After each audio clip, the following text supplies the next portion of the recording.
इसलिए सरकारों और राजनीतिक लोगों के ऊपर मैं टिप्पणी नहीं करता, उनका रेफरेंस में इस्तेमाल तो करता हूं मैं, लेकिन इतने बड़े समाज में सत्ता चलाने वाले कुछ राजनीतिक दल की गिनती बहुत छोटी होती है। समाज उनसे कई हजार गुना बड़ा होता है। समाज की भूमिका महत्वपूर्ण है, लेकिन हम एक लंबे समय के गुलामी के कालखंड से निकलने की वजह से हमको लगता है सब कुछ सत्ता को करना है, सरकार को करना है।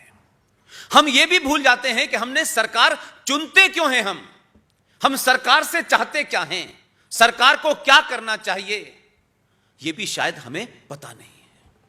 इसीलिए आप सरकारें चुनते थे और जिन बुनियाद पर चुनते थे वही काम वो करते थे। 70 सालों में सरकारें चुनी आपने सरकार चुन करके किसी को इनकम टैक्स में रिबेट चाहिए, किसी को बिजली का बिल फ्री चाहिए, किसी को पानी फ्री चाहिए। ये तमाम सरकारें थीं। 5% लोग वोट देंगे, कुछ 16% लोग वोट देंगे, इधर से मिलाओ उधर से मिलू करके एक सरकार बनेगी। फिर सरकार में मंत्रालय इस बात पे बटेंगे कि मलाईदार मंत्रालय कौन सा है। हम खुल्लम खुल्ला इन चीजों की चर्चा मीडिया में करते हैं। फला पार्टी ने गठबंधन में मलाईदार मंत्रालय रेलवे मांगा है। अब रेलवे में मलाई तो नहीं बिक रही, लेकिन रेलवे के अंदर घपले करने का ज्यादा स्कोप है। तो मंत्रालय भी इस बुनियाद पर बढ़ते थे, किसको फाइनेंस मिलेगा, यानी यहां काबिलियत का, उसकी एक्सपर्टीज का कोई लेना देना नहीं है।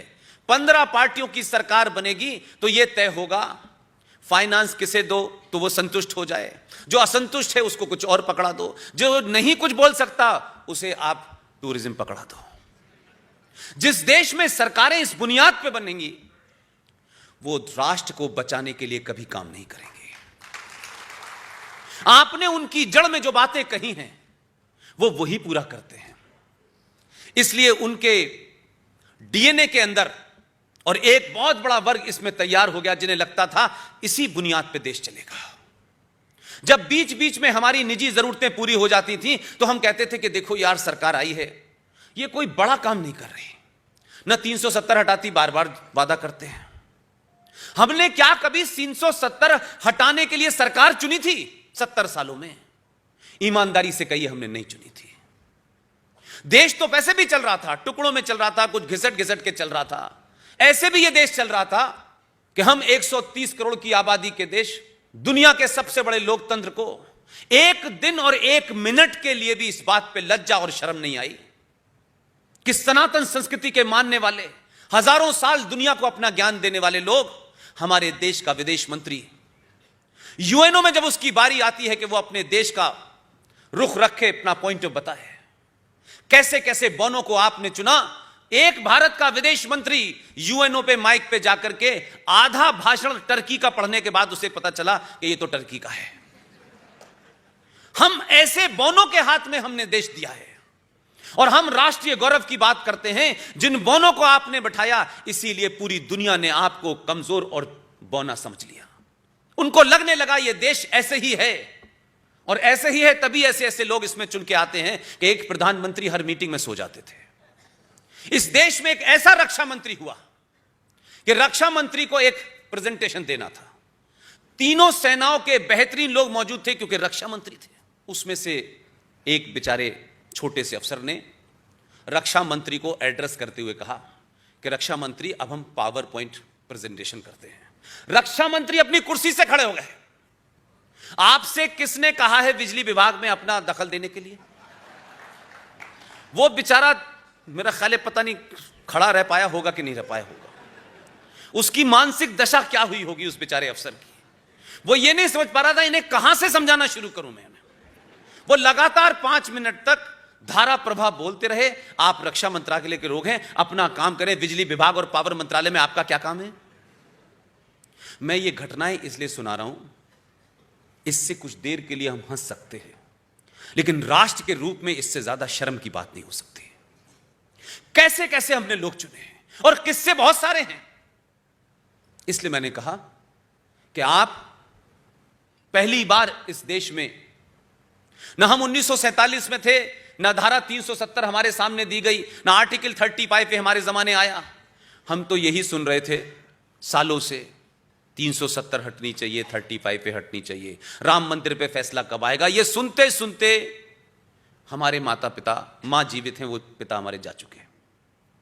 लेकिन आपके अंदर ये ऊंचा है, ये नीचा है, ये तमिल भाषा का है, ये मराठी भाषा का है, ये बिहारी भाषा का है, ये उत्तर प्रदेश का है, ये ब्राह्मण है, ये ठाकुर है, इतने वर्गों में आप बट गए, इतने वर्गों में आप बटे कि अब आपके पास कोई रास्ता ही नहीं था बटने के लिए। सारे एक्सपेरिमेंट आपने 70 साल में कर डाले।